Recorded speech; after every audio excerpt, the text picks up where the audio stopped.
Hey, how's it going, Antonio? I'm going to continue reading on to chapter 4, the third agreement that says, don't make assumptions. The third agreement is don't make assumptions. We have the tendency to make assumptions about everything. The problem with making assumptions is that we believe they are true.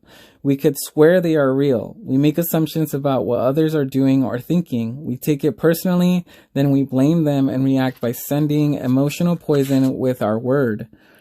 That is why whenever we make assumptions, we're asking for problems. We make an assumptions, we misunderstand, we take it personally, and we end up creating a whole big drama for nothing.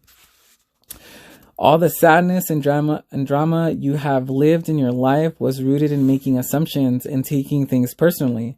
Take a moment to consider the truth of the statement. The whole world of control between humans is about making assumptions and taking things personally. Our whole dream of hell is based on that. We create a lot of emotional poison just by making assumptions and taking it personally, because usually we start gossiping about our assumptions. Remember, gossiping is the way we communicate to each other in the drama of hell and transfer poison to one another. Because we are afraid to ask for clarification, we make assumptions and believe we are right about the assumptions. Then we defend our assumptions and try to make someone else wrong.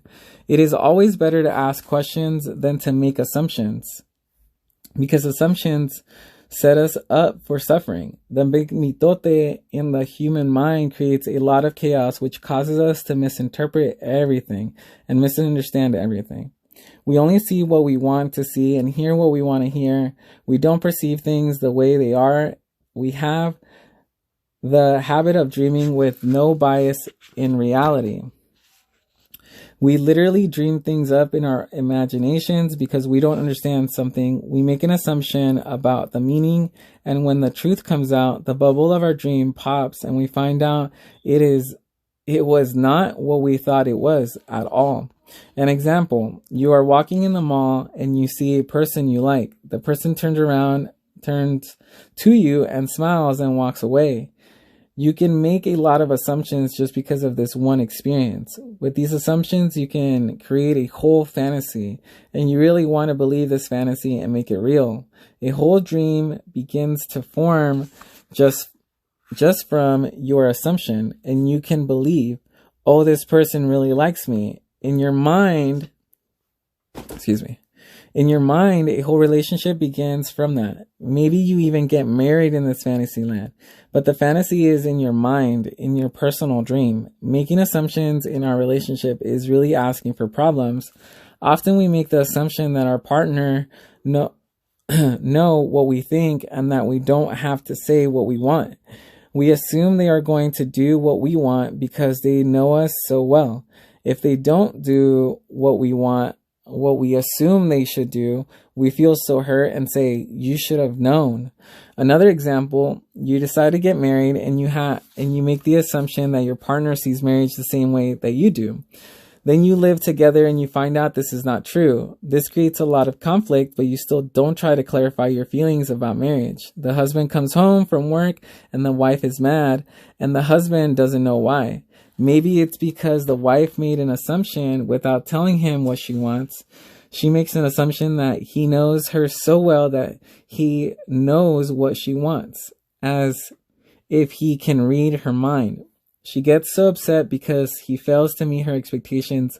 Making assumptions in relationships leads to a lot of fights, a lot of difficulties, a lot of misunderstandings with people we supposedly love.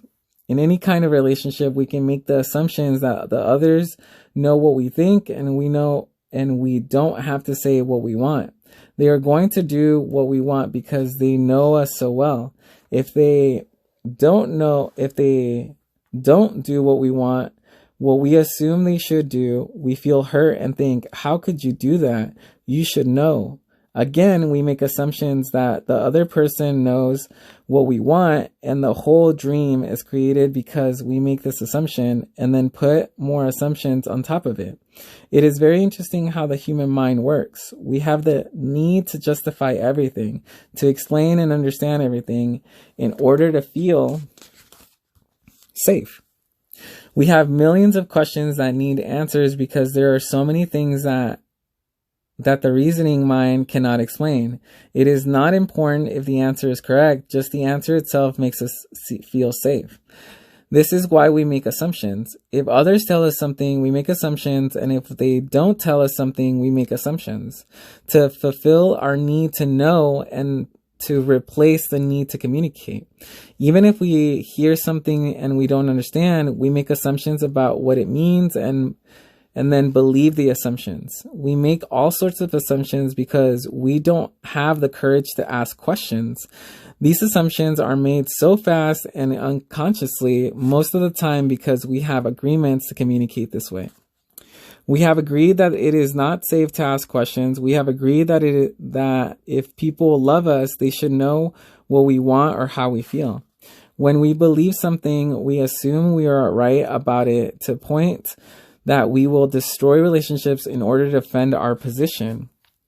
We make the assumption that everyone sees life the way we do. We assume that others think the way we think, feel the way we feel, judge the way we judge, abuse the way we abuse. This is the biggest assumption that humans make, and this is why we have a fear of being ourselves around others, because we think everyone else will judge us, victimize us, abuse us, and blame us as we do ourselves. So even before others have a chance to reject us, we have already rejected ourselves.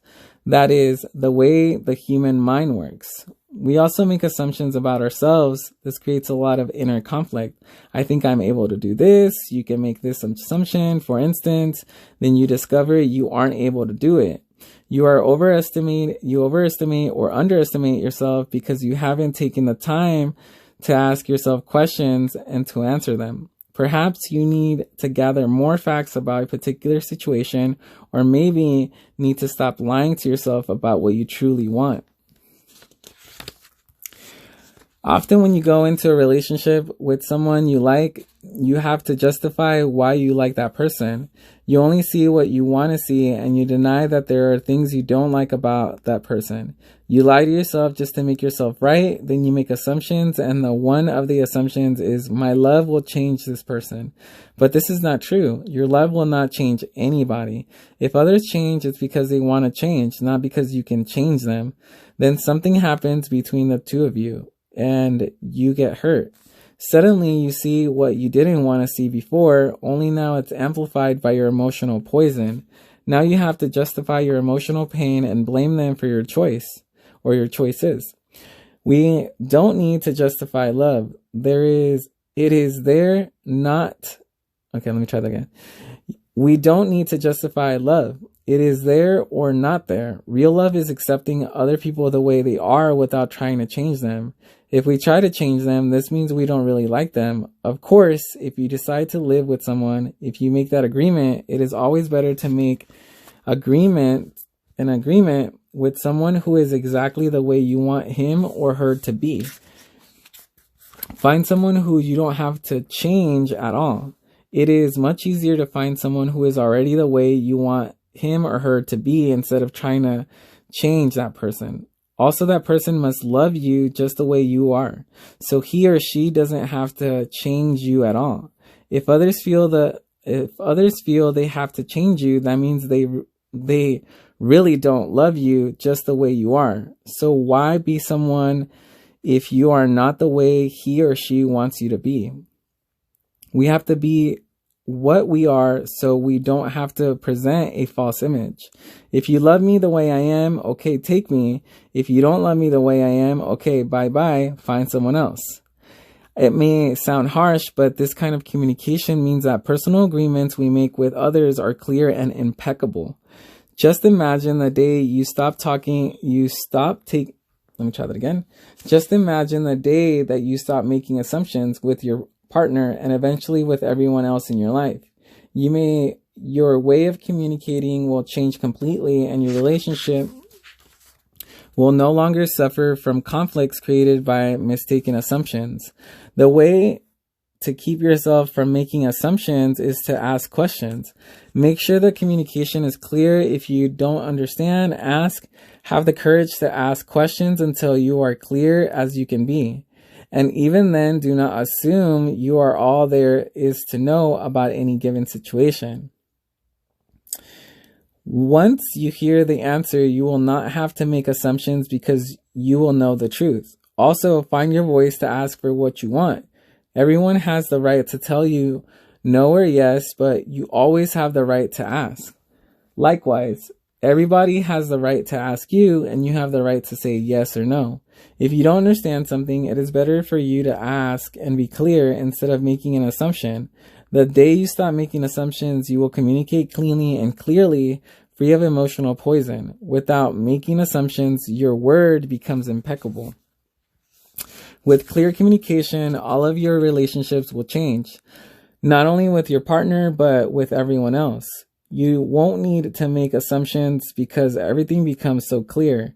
This is what I want. This is what you want. If we communicate in this way, our word becomes impeccable. If all humans could communicate in this way with impeccability of the word, there would be no wars, no violence, no misunderstandings. All human problems would be resolved if we could just have good, clear communication. This then is the third agreement. Don't make assumptions. Just saying this sounds easy, but I understand that it is difficult to do. It is difficult because we so often do exactly the opposite. We have all these habits and routines that we are not even aware of. Becoming aware of these habits and understandings, the importance of the agreement is the first step. But understanding its importance is not enough. Information or idea is merely the seed in our mind. What will really make the difference is action. Taking the action over and over again strengthens your will, nurtures the seed, and establishes a solid foundation for the new habit to grow. After many repetitions, these new agreements will become second nature, and you will see how the magic of your word transforms you from a black magician into a white magician. A white magician uses the word for creation, giving, sharing, and loving. By making this one agreement a habit, your whole life will be completely transformed. When you transform your whole dream, magic